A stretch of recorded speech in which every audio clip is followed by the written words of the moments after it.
நண்பருடன் இணைந்து மனைவியை கொடூரமாக கொலை செய்த கணவன். மத்திய வங்கியின் இன்றைய நாணய மாற்று விகிதம். சடுதியாக வீழ்ச்சியடைந்த தங்கத்தின் விலை. பேருந்தில் நேருக்கு நேர் மோதிய வேன், 10 பேர் காயம். குடிவரவு திணைக்களம் மக்களிடம் மீண்டும் விடுத்துள்ள கோரிக்கை. கட்டுநாயக்க விமான நிலையத்தில் இருந்து சென்ற பெண்ணுக்கு காத்திருந்த அதிர்ச்சி. உயர்தர பரீட்சை தொடர்பில் கல்வி அமைச்சரின் அறிவிப்பு.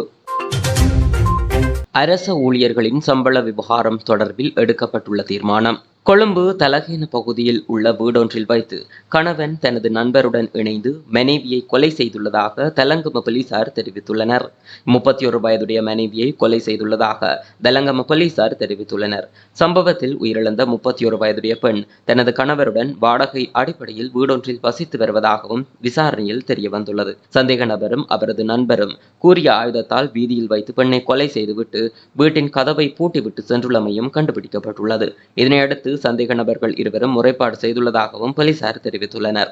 சம்பவம் தொடர்பில் கிகுரகொட பிரதேசத்தைச் சேர்ந்த 31 வயதான உயிரிழந்த பெண்ணின் கணவரும் ஹலேவல பிரதேசத்தைச் சேர்ந்த 44 வயதுடைய மற்ற சந்தேக நபரும் போலீசாரினால் கைது செய்யப்பட்டுள்ளனர். இலங்கை மத்திய வங்கி இன்று வெளியிட்டுள்ள நாணய மாற்று விகிதங்களின்படி அமெரிக்க டாலர் ஒன்றின் கொள்முதல் பெறுமதி 298 ரூபாய் 45 சதமாகவும் விற்பனை பெறுமதி 308 ரூபாவாகவும் பதிவாகியுள்ளது.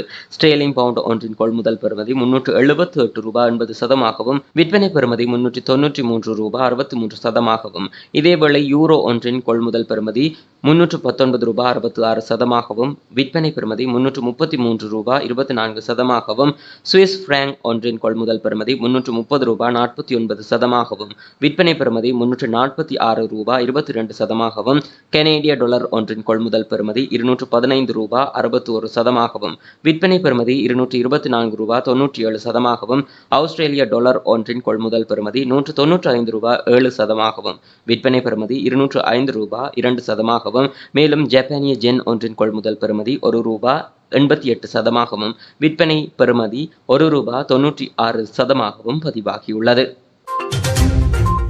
இலங்கையில் கடந்த நாட்களை விட இன்று தங்கத்தின் விலை சடதியாக வீழ்ச்சியடைந்துள்ளதாக இலங்கை நகை வியாபாரிகள் சங்கம் தெரிவித்துள்ளது. அதற்கமைய 24 கேரட் 1 கிராம் தங்கம் 23,650 ரூபாவாகவும், 24 கேரட் 1 பவுண்ட் தங்கத்தின் விலை 1,89,000 ரூபாவாகவும் பதிவாகியுள்ளது. அத்துடன் 22 கேரட் 1 கிராம் தங்கம் 21,850 ரூபாவாகவும், 22 கேரட் 1 பவுண்ட் தங்கத்தின் விலை 1,74,800 ரூபாவாகவும் விற்பனை செய்யப்படுவதாக தெரிவிக்கப்பட்டுள்ளது. நாட்டில் தங்கத்தின் விலையில் பல்வேறு மாற்றங்கள் ஏற்பட்டு வரும் நிலையில் இன்று இந்த வீழ்ச்சி பதிவாகியுள்ளமை குறிப்பிடத்தக்கது. கினிகத்தென தியகல்ல வீதியில் இடம்பெற்ற விபத்தில் 10 பேர் காயமடைந்துள்ளதாக போலீசார் தெரிவித்தனர். இந்த விபத்து இன்று காலை இடம்பெற்றுள்ளது.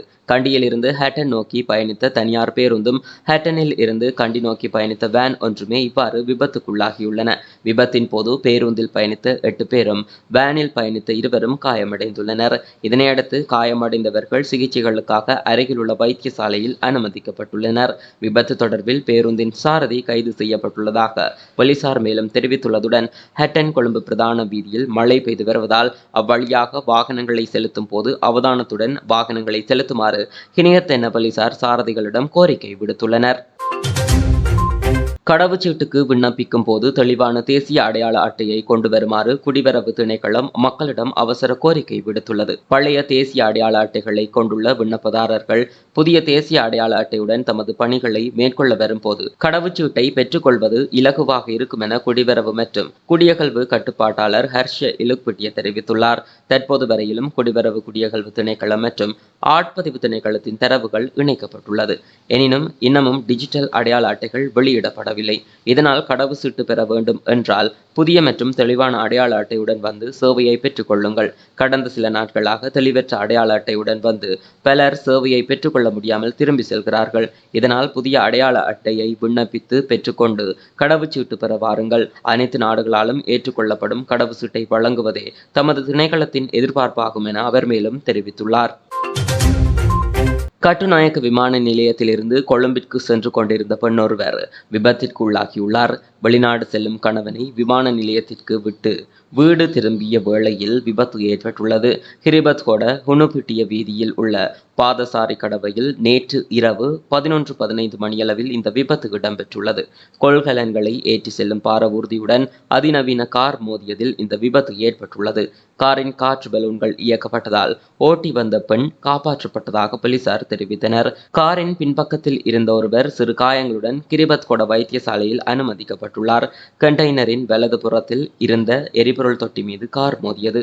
கார் பலத்த சேதமடைந்துள்ளதுடன் கார் கட்டுநாயக்க விமான நிலையத்தில் இருந்து மாகொலவில் உள்ள வீட்டிற்கு சென்று கொண்டிருந்த போது விபத்து இடம்பெற்றுள்ளது. விபத்துக்குள்ளான கொள்கலன் பாரவூர்தியின் சாரதி தப்பிச் சென்றுள்ளார். சம்பவம் தொடர்பில் கிரிபத்கொட போலீசார் விசாரணைகளை மேற்கொண்டு வருகின்றனர். இவ்வருடத்திற்கான காப்போத உயர்தர பரீட்சையை எதிர்வரும் நவம்பர் மாதம் நடத்துவதற்கு திட்டமிடப்பட்டுள்ளதாக கல்வி அமைச்சர் சுசில் பிரேமஜயந்த தெரிவித்துள்ளார். கல்வி அமைச்சினால் ஏற்பாடு செய்யப்பட்டிருந்த நிகழ்வொன்றில் வைத்து கருத்து தெரிவிக்கும் போதே அவர் இந்த விடயத்தை குறிப்பிட்டுள்ளார். அவர் மேலும் தெரிவிக்கையில் 2025ஆம் ஆண்டிற்கான கல்வி பொதுதராதர உயர்தர பரீட்சையை செப்டம்பர் மாதம் நடத்த முடியும். பிள்ளைகளின் நேரத்தை வீணடிப்பதை தடுக்க பரீட்சை நிறைவடைந்தவுடன் உயர்தர கல்வி நடவடிக்கைகளை ஆரம்பித்து பல்கலைக்கழக நுழைவை விரைவுபடுத்துவதற்கான உரிய நடவடிக்கைகள் மேற்கொள்ளப்பட்டு வருகிறது என குறிப்பிட்டுள்ளார். அரசு துறையில் நிலவும் சம்பள முரண்பாடுகளை தீர்க்க அரசாங்கம் விரும்பினாலும் 2024 வரவு செலவு திட்ட ஆவணத்தின் ஊடாக அதற்கான மேலதிக நிதி ஒதுக்கீட்டை பெற்றுக்கொள்ள முடியாது என அமைச்சர் பந்துல குணவர்தன தெரிவித்துள்ளார். ஜனாதிபதி ஊடக மையத்தில் நடைபெற்ற ஊடகவியலாளர் சந்திப்பில் வைத்து கருத்து தெரிவிக்கும் போதே அவர் இந்த விடயத்தை குறிப்பிட்டுள்ளார்.